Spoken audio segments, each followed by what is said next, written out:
MovieWeb.com. Okay, my first question is, 10 years ago, you said your aesthetic was bacon duct tape to a bathroom wall. Yeah. And I'm wondering what your aesthetic is now and how that has changed since Gummo came out. It's still pretty much, aesthetic, or I think like the same stuff that made me laugh when I was like 15 years old, or the same stuff that got me excited back then is like pretty much what I like now. Yeah, like bacon taped to like a bathroom wall. It's still kind of like, you could still say that that's what I enjoy. Like I haven't really progressed that much as a human. Really? Well, I think it's interesting that most of the directors in your age group are fascinated with nostalgia and pop culture, and their movies are almost always based on that. And you haven't really done that until now. I'm wondering if this is sort of your answer to those type of films using such iconic like imagery in this. Yeah. Well, I don't know.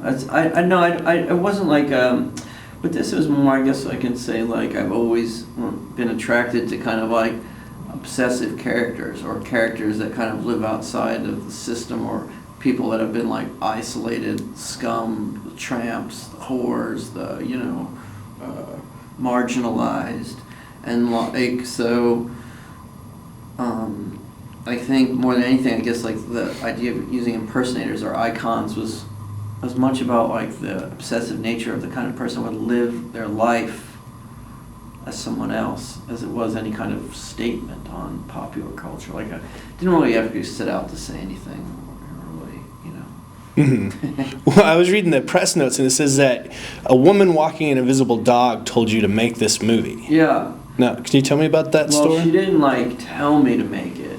She I had spent time with this like group of fishermen in Peru that were searching for this fish called like a malingera carp, and like a golden fish, and one hadn't been photographed since the beginning of the last century. And I'd gotten in a fight with Hector, one of the guys, the leaders, and because I had found out that they were actually being offered reward money, and so for this, and for the months for the near half year that I was with them, like I was under the impression that it was for something kind of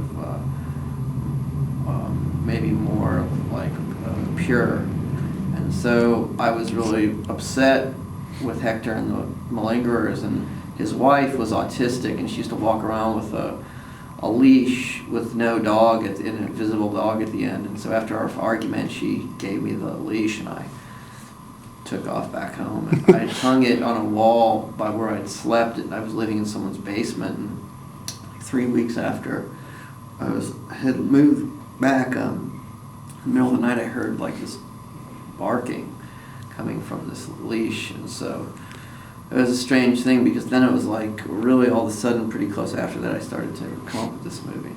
Now, the leash, was it one of those like Knott's Berry Farm leashes that you see where it's like stiff, or was it like a just actual? Do you know what I'm talking about? Yeah. The invisible dog leash they sell there? Yeah, no, this one was actually like, it was kind of a limp leash. Oh, okay. Yeah. Well, I'm going to ask I didn't recognize David Blaine in the movie, and I know he's in the movie, but I read that there was a scene where he does the trick where he cuts the chicken's head off and then puts it back, but that wasn't in the film. Yeah, no, there's a scene, right. Well, there's a scene where he actually, in front of a bunch of children, he rips the head off a chicken and then reattaches it. And, but what happened was, because it took us a long time to get this chicken, it was really hot, the chicken was almost dead, so when he did the thing, there was like the chicken looked dead already, so when he reattached the head, it wasn't such a big deal. So to the kids, there wasn't really any reaction, which in and of itself was a good reaction, but I couldn't make it work in the movie.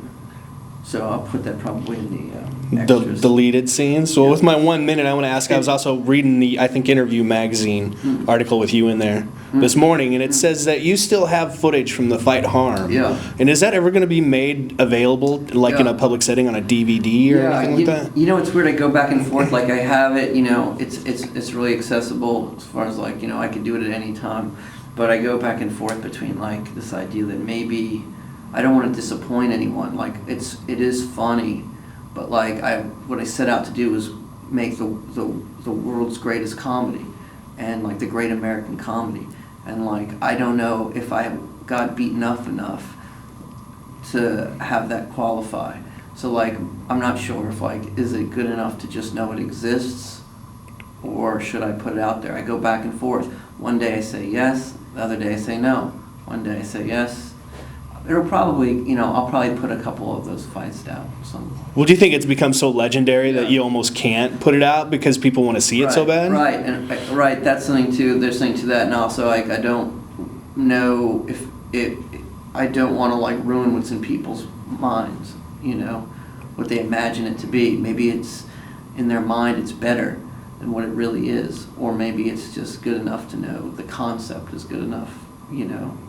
I don't know. We'll see what happens.